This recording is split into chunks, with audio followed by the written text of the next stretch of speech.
I dag skal vi overraske min bedste kammerat Jonas Strøyer med et gaming setup til hele 40.000 kroner. Den søde bjørn Jonas Strøyer har længe været i tvivl om, hvad skal han egentlig med sit liv? Er jeg Snapchatter? Er jeg Instagrammer?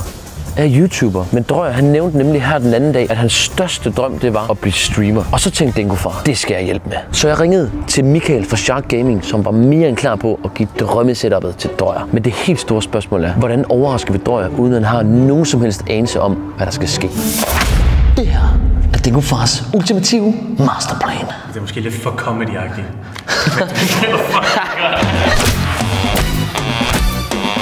Step 1. Få Drøyer væk. Og ja, jeg har gået i skole, men det kan man ikke se på min tekst. Vi skal sikre os, at Drøyer-missen ikke er hjemme. Og det gør vi ved, at vi ringer til selveste Louise Bjerg. Jeg kan sagtens tage Drøyer. I har god tid. Vi finder på et eller andet. Okay, hvor lang tid kan du have ham? Cirka? Plus minus? Jeg kan sætte ham i arbejde, så kan han da være 4-5 timer. Godt. Vi skal i hvert fald bruge en 4 timer-ish. Ja tak, det gør vi. Prøv at Bjerg, du er gudinden. Altså, vi elsker dig alle sammen. Jeg skal hun få det til at lyde som om, det er babysit Drøyer. Hun skal babysit Drøyer. Altså, der er ikke nogen, der gider at have Drøyer på besøg frivilligt, jo. Step 2. Skaff nøgler til Drøyers hus. Og det gør vi selvfølgelig ved at ringe til hans søde kæreste. Altså, jeg er ikke hjemme, men jeg giver bare nøglen til Peter, så kan I bare hente den ham. Okay, det er perfekt. Altså super. Tusind tak for hjælpen. Ja, hej. Hej, hej. Hamravne. Kom nu, Drøyers kæreste. Step 3. Skaff det vildeste setup nogensinde. Og hvor gør vi det? Jamen, det gør vi selvfølgelig hos Shark Gamings helt eget kæmpe lager i København.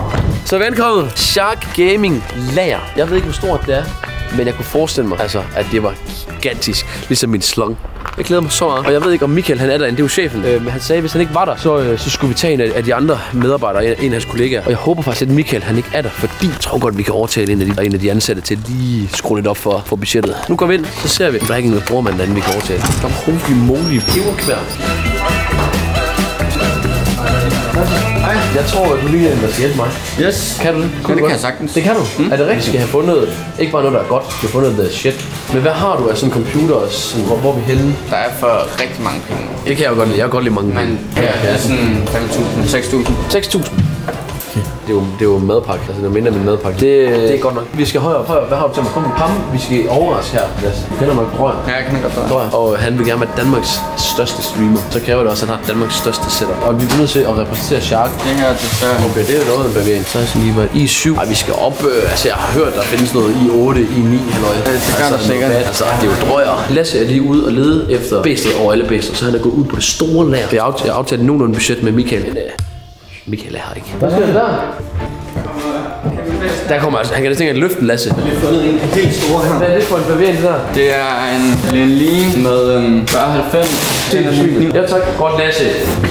Sådan Lasse, mand. Skud til Lasse. Så kommer han. Nej, vi kommer med. Tak for det, Lasse. Vi har jo pakket den ned. Dem har vi stået pakket, ikke? Er det AGB-kabler? Ja, det er AGB-kabler. Okay, det vil Drøyer også. Han skal lys. Okay, hvad koster den, tror du, så cirka? 30 løg, 30. Lad os køre med den. Skynd ud, inden Michael han kommer fra helvede. Ej, hvad hedder det? Vi skal også få nogle skærme og sådan lidt. Altså, det er jo ikke et rigtigt setup, hvis der ikke er 3. Lad os have det på udkig efter 3 gamerskærme. Fordi en skærm, det er, så er du kontormus. 2 skærme, så er du ved at være der, hvor du tror, du er noget. 3 skærme, så er du the shit. Der kommer han. Men han også. Kæft, har du ude af frysrummet hen, eller hvad? Ja. Kæft, mand. Jeg er 27 tommer, 240 hertz. De er jo perfekte. Så dem her tager vi. Så mangler vi bare tastatur og mus. En stol. Stol også. Tastatur, mus, stol. Det leder du efter. Ja, så kommer vi. Jeg kommer med dem lige. Skal der få en gave, det her? Det er julemanden. Vi ripper. Vi ripper hele Shark Gaming. Okay, der kommer det igen. Rulle Marie. Headset. Så har vi noget musemat. Så har vi et keyboard, headset og en Shark-velocity. Hvad har vi herovre? Så der er et program på jeres computer, man kan installere med lige fans, og så kan man styre AGB'en, man kan styre alt. Okay, så man kan customize det hele. Ja. Okay, så det kommer til at blive rigtig gamer-setup. Altså virkelig, lyser hele rummet op. Så fik vi lys. Skal vi slippe ting ud af bilen, eller hvad? Ja.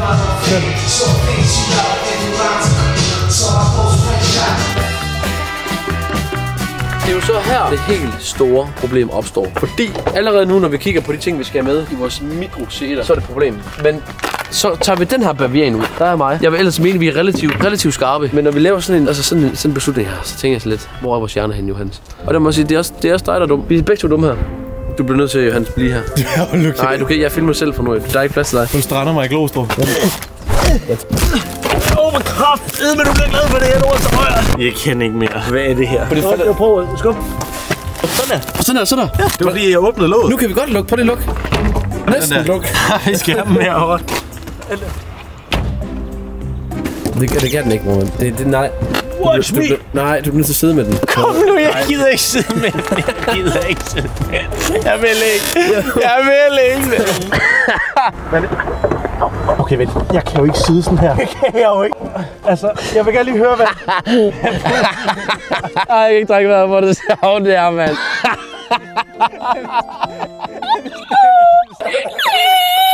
Hvor er det så? Ej. Tag kamera. Prøv at se, hvor meget plads jeg har til at filme på her. Nå, Dorias. Ej, bro, jeg kan jo ikke køre sådan her. Step 4. Blot 4-tal. Få nøgle af Peter Tchaikovsky. Dorias kæreste har nemlig videregivet nøglen til Bumse Peter, for hun er sikker på, at det er en opgave, han kan finde ud af. Men jeg tvivler godt nok. Så nu er vi her, Dorias lejlighed. Og hvad er klokken? Den er 1:30, tror jeg kommer. Forhåbentlig. Ikke lige lidt, men vi skal hen til Peter. Anna, Dorias kæreste, har givet nøglen til Peter Tchaikovsky. Bumse Peter. Så ham løber vi lige hen til at få nøglen, fordi vi skal nå det her, inden at Dorias kommer tilbage. Så vi skynder os. Kom. Hvad så, Bums? Hvad hedder det? Er du hjemme? Nej, jeg er hos min mor. Du er ikke hos din... Det mener du ikke, vel?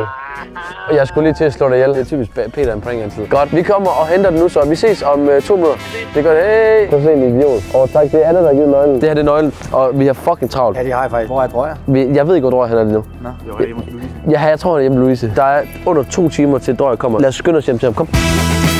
Og nu kommer vi til de absolut vigtigste steps. Step 5. Sæt hele setupet op, inden Drøjer han når at komme hjem. Lad os få baset ud. Det er godt, vi skal udskifte den der klamme iMac. Fucking lort. Han har da dekoreret setupet meget godt med fyldt med billeder på væggen.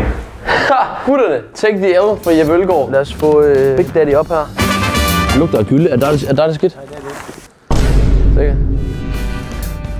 Vi har fået rykket alt gearet op nu, og det vi gør her, det er at fjerne alt hans gøjl herovre, fordi det er simpelthen for afdanget, det er for gammelt, det er lort. Ud med det. Step 6. Det blev så et G. Afled Dorian-missen. Vi skal være sikre på, at vi har tilstrækkeligt nok tid til at sætte setupet op, og han ikke falder nogen mistanke. Så Louise Bjerre, lav nu et eller andet med ham. Lige før, der bindte med mobilen, og jeg tror, det var Louise Bjerre, der sendte noget til mig, så skal vi prøve at se det her. Hun skriver, har styr på bjørnen, har givet ham mad, så han er glad. Det var noget, så... Ja, det er selvfølgelig så rigtig girly musik. Men klokken, den er altså 14:40, så prøver vi at se, hvor lang tid vi har. Fordi vi skal simpelthen sætte op, før der er mulighed for, at han kommer hjem. Så Johannes, vi skal bare i gang. Let's go. Ej, hvor er den stor. Altså, den er jo større end Drakes slong. Altså, det er jo helt vildt. Kæft, mand. Damn, så svinet åben, airbag ud. Fuck, hvor sejt egentlig. Det er grafikkort alene. Prøv at se, hvor massivt det er. Hvor er jeg misundelig? Det kan jeg godt sige. Jeg sagde det tidligere, jeg siger det igen. Tror jeg, hvis jeg ikke kan mærke, at du er 10 ud af 10 taknemmelig, så tager computeren om bag i bilen, og så kører jeg hele vejen tilbage til Aarhus med den. Så sætter den op derhjemme, fordi det er et monster. Den er dobbelt så god som min computer. Umiddelbart, at det er den vildeste computer, nogen nogensinde har fået. Hvis man tænker på, at det er første gang, man skal til stream. Tror jeg, der spawner bare et setup her. Det er altså next level det her. Så Shark Gaming, fandme godt arbejde. Her er svinet. Et stykke curve. Lækkerhed til Jonas Drøjer-missen. Har du lys i den bagpå? Ja, det er der vel egentlig. Okay, shit, det kan lyse det her setup. Så den der 2 skærme, 1 to go. Nu begynder det altså allerede lige noget, du må sige. Man må se, der er lige præcis plads til 3. Så godt det der. Sidste skærm her. Hold my boner, cause shit's about to go down. Fuck. Der ødelagde jeg lige alt det tvang. Undskyld. Gamerstolen. Så lad os få pakket hende ud og samle hende. Jeg hader at samle stole, men lad os komme i gang med det dog. Så er der et stykke stol til Jonas Drøjer. Jeg sidder faktisk, skal jeg være helt ærlig, pisse godt. Så er der alle de små ting med okay syg package. Spørgsmålet er det fodboldstole vi får, eller er det et headset? Nå, men headsetet fungerer. Væk. Shark Velocity M71. Zoom ind, pluk. Zoom ind, længere ind. Shark Venator. Shark Venator. RGB keyboard, quick cycle, RGB på key, 19%. Så er man ikke sekund i tvivl om, at du er Danmarks største chips-ædende gamer. Musmod. Hold da kæft, det er et håndklæde. Du kan lige tørre fingrene af, når du spiser chips. Drøjer, han kommer om cirka 20 minutter til Louise, fordi de er færdige med træningen. Så vi har 20 minutter, og jeg ved ikke, hvor alle kameraerne er. Så Johannes, sæt kameraet, kom i gang. Alle kabler i, simpelt, stilrent og lækkert. Og nu skal vi til det. Se, om computeren den virker. Er vi klar? Første tryk. 3, 2, 1.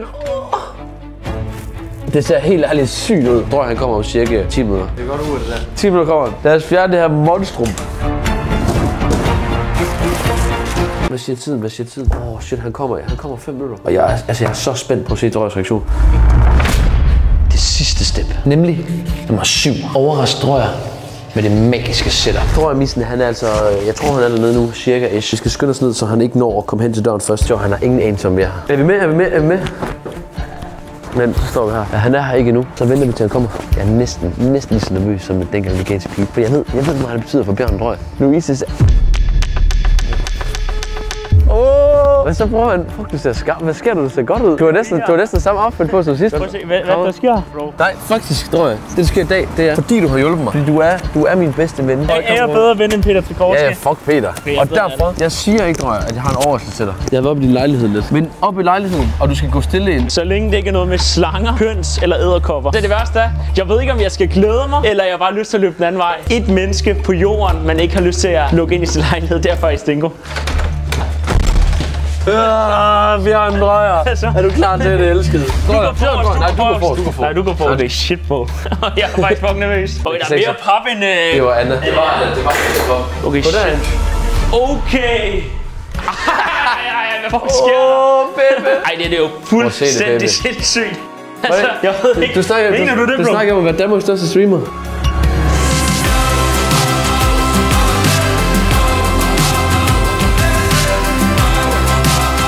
Bro, jeg er helt i chok, og jeg får helt ondt i hovedet. Jeg skal lige have et glas vand.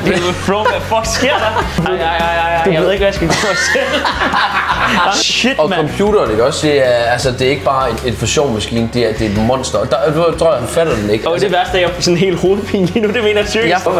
Når der er psyko-RGB i alt hernede, du kan selv styre farverne og sådan noget, så det. Følg ligesom gamer. Okay. Jeg skal se, om det ser rigtigt ud til dig. Okay, det værste er, at jeg er helt i chok. Altså, jeg har aldrig haft spændingshovedpine i hovedet. Altså, jeg har overvejet at tage den her computer med.